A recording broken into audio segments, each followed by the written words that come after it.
Hello friends, मैं हूं शिवराज सिंह। स्वागत है आपका मेरे चैनल हिस्ट्री विद सिंह में। आशा है दोस्तों आप लोग अच्छे से होंगे, बढ़िया अपनी पढ़ाई कर रहे होंगे। तो दोस्तों आज आप पढ़ेंगे जो है आधुनिक इतिहास में यूरोपीय कंपनियों का भारत में आगमन।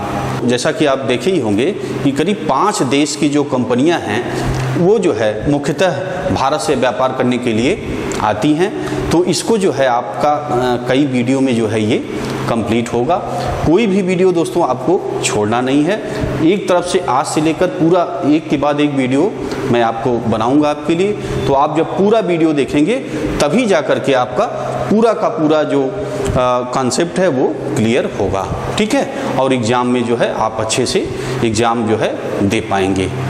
तो आइए दोस्तों शुरू करते हैं। देखिए, प्राचीन काल से जो है यूनानियों के साथ भारत का व्यापार रहा है, ठीक है। और मध्यकाल में भी आपने जो है देखिए, मध्यकाल में भारत और यूरोप से व्यापारिक संबंध चल रहे थे। ये व्यापार मुख्यतः भारत के पश्चिमी समुद्र तट, ठीक है, पश्चिमी गुजरात ये सब जो एरिया है मालाबार, ठीक, पश्चिमी समुद्र तट से लाल सागर और पश्चिमी एशिया के माध्यम से होता था, ठीक है। ये व्यापार मुख्यतः जो है मसालों और कपड़े का, ठीक, व्यापार होता रहा था मध्यकाल में। मैप से जो है थोड़ी व्यापार कैसे होता था उसको आप समझिए। देखिए, ये आपका जर्मनी, ये जो आप देख रहे हो और कट गया है, ये आपका यूरोप है, ठीक है, क्लियर। और यहाँ देखिए आपका ये तुर्की आपको दिख रहा होगा, ठीक, इराक, ईरान, ठीक, और यहाँ पे आपका भारत। तो जैसा कि दोस्तों जो व्यापार हो रहा था, तो आप देखिए ये जो यूरोपीय देश हैं ये बीच में आपको पानी मिल जाएगा, ठीक है। जो यूरोपीय देश हैं वो पूरा बीच में सागर भी है ना, तो सागर हैं और यूरोपीय देश हैं। और क्या है ध्यान दीजिए, तो ये जो व्यापार यूरोपीय देश करते आ रहे थे, तो ये जो व्यापार करते थे, जैसे अब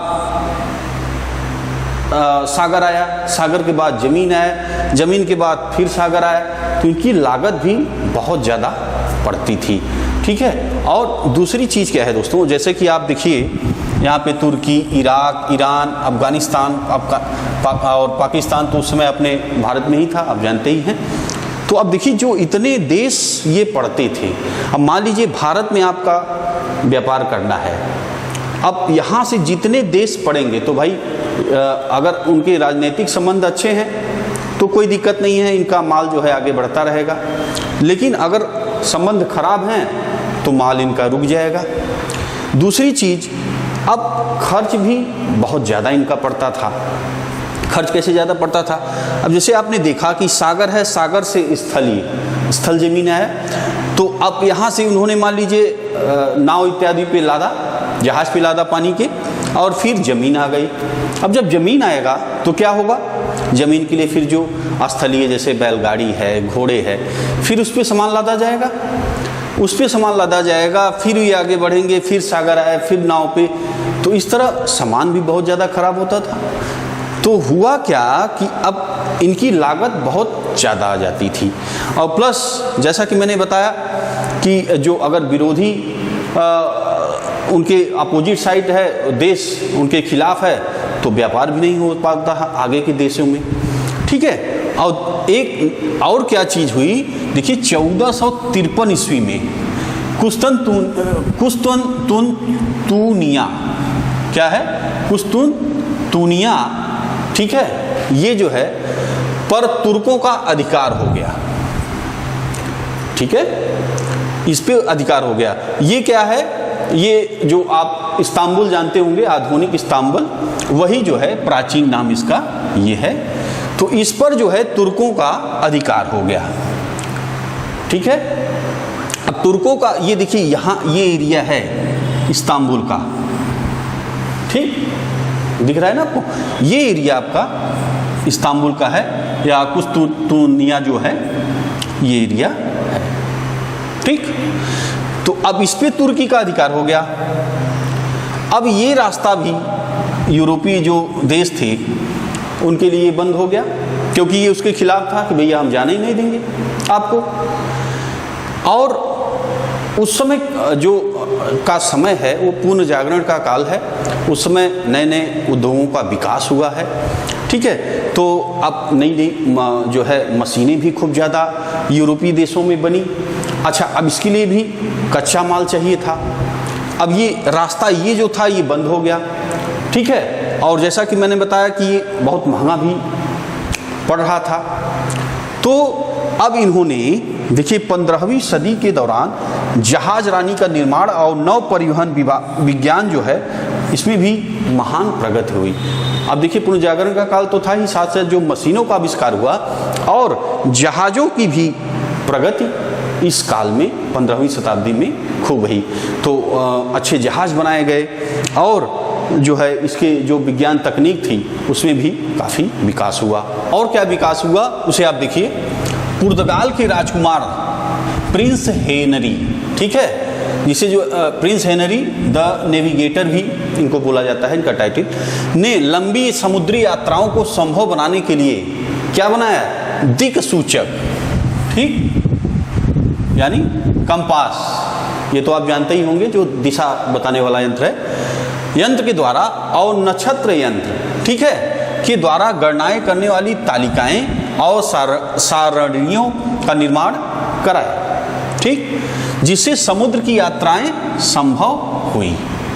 अब क्या हुआ कि जो यंत्रों की सहायता से दिशा उषा का अच्छे से जानकारी प्राप्त होने लगी और दूर तक जो है अब समुद्री यात्रा के लिए ये तैयार हो गए थे।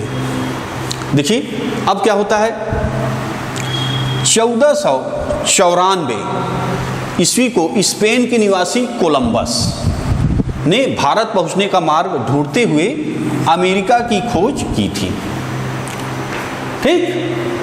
अब देखिए समय क्या है, 1494 कोलंबस निकलता है भारत के लिए खोज में।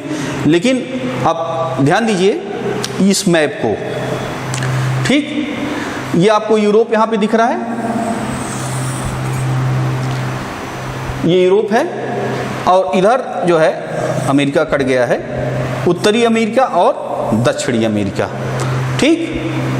भारत आपका इधर है, धरती गोल है ना, भारत इधर है। अब कोलंबस निकला भारत के लिए, तो ये भारत न पहुंच करके ये पहुंच गया अमेरिका। 1486 ईस्वी का समय, ठीक है। पुर्तगाली नाविक बार्थोलोम्यू, ठीक है, ये भारत की खोज के लिए निकलता है। तो ये निकलता है, अब ध्यान दीजिए, ये आपका यहाँ पे आपको दिख रहा होगा, ये आपको यूरोप है, ठीक, यूरोप आपका है। यहीं पे आपको देखिए पुर्तगाल यहाँ पे स्थित था। अब यहाँ से जो है बार्थोलोम्यू निकलता है भारत की खोज के लिए। समय क्या है, 1486 ईस्वी। तो ये निकलता है इधर से, तो यहाँ से होते होते होते ये पहुँच जाता है यहाँ पे अफ्रीका। अफ्रीका का कौन सा जगह है, देखिए, इसे उत्तर मासा अंतरीप, हिंदी में इसका नाम है उत्तमाशा अंतरीप। ये जो है ये वो स्थान है, यहाँ पे पहुँच जाता है। और इसका दूसरा नाम क्या है, देखिए, इंग्लिश में केप ऑफ गुड होप, ठीक है। अफ्रीका है आपको यहाँ देखिए, ये अफ्रीका हो गया आपका, ये यूरोप है और इंडिया आपका यहाँ पे है, ठीक। तो ये जो है अब खोज में पहुंचा, ये पहुंच गया अफ्रीका। तो इसके आगे ये नहीं जाता है, बार्थोलोम्यू इसके आगे नहीं बढ़ता है, ये वापस चला जाता है, रिटर्न हो जाता है, ठीक। उसके बाद देखिए वास्को डी गामा, आप छोटे से ही पढ़ते आए होंगे वास्को डी गामा। तो ये जो है ने भारत की खोज की। समय क्या है, 1498 ईस्वी को इसने भारत की खोज की। ठीक है, और ये पहुंचता है, अब देखिए ये चलता है यहाँ से, ये स्टॉप लेते लेते और यहाँ से जो है पहुंच जाता है भारत।